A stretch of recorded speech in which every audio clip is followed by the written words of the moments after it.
Hey boys and girls, like Skullfaggy here, and welcome back to another Battlefield 4 video. So today we have another episode of Howto Recon series where I'm giving you some recon tips. Today's episode would be bullet drop and leading targets. So first of all, the gameplay is not the greatest, but I thought I would have like some shots in there which probably like show you the best how you have to compensate for moving targets and everything.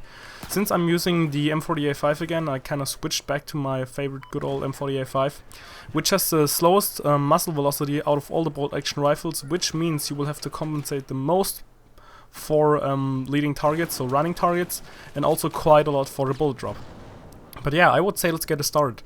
So first of all, basically how you normally would learn the bullet drop is that you take a shot, and we all know that we can zero now, but let's just like do not talk about zeroing right now. So just like you have mil dots or the lines or anything, and you just shoot at a target. You can see the bullet dropping. I know it's kind of harder than before because now we got the bullet trail. But you kind of see how the bullet is dropping, and the more you play, the more your brain will kind of memorize how the bullet is dropping. And I know probably most of you want to have like a chart where I say, okay, with this rifle after that distance it will drop to this mil dot, but please do not ever do it like that. If you do it like that, you just like add one extra step of, and yeah, C4 delay right here, you just add like one extra step of thinking. And this means that another player which will not have that step but already knows like the distance he has to compensate without thinking about the numbers will always be faster than you when it comes to killing you.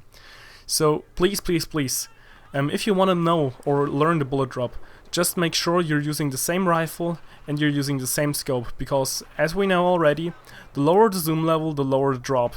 At least that's what it looks like, because you're not as far zoomed in, so you can't see the bullet dropping that much. The higher the zoom, the more it looks like it will drop actually.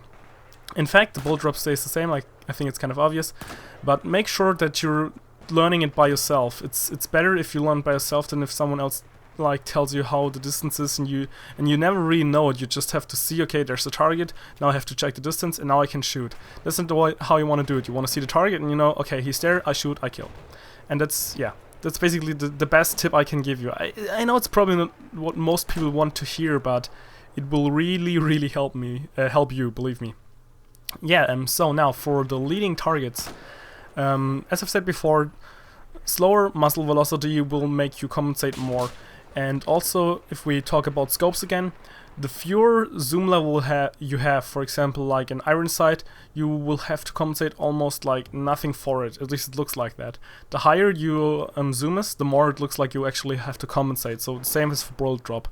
And as I've said before, the same for bullet drop. This will actually mean that for compensating for, or yeah, just to hit running targets, you will have to learn the same way as you did with the bullet drop.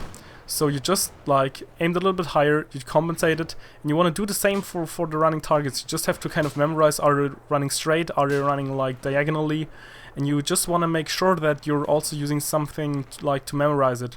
For example, the mil dots to the sides with the chevron scope or the 8x zoom scope.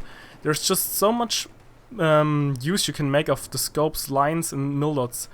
And if you're trying to hit a running target, just do it the same as you would do with a still standing target when you're compensating for a bullet drop. Instead of aiming a little bit higher, just aim a little bit to the left and the right and see how much you have to compensate, and still taking into account how the target is running. The problem definitely here is that bullet drop always goes same, while running targets can run straight at you, they can run diagonally, they can just move and bunny hop and everything, and it's hard to hit targets like that. But that's basically the way how you will learn the bullet drop, as well as hitting like leading targets. But yeah, I think this already wraps it up for this episode. So if you have any suggestions or questions, or if you have like a special video wish that you would like to see for the Howto Recon series, or just anything else, just let me know in the comment section down below, and I will try to make a video out of it.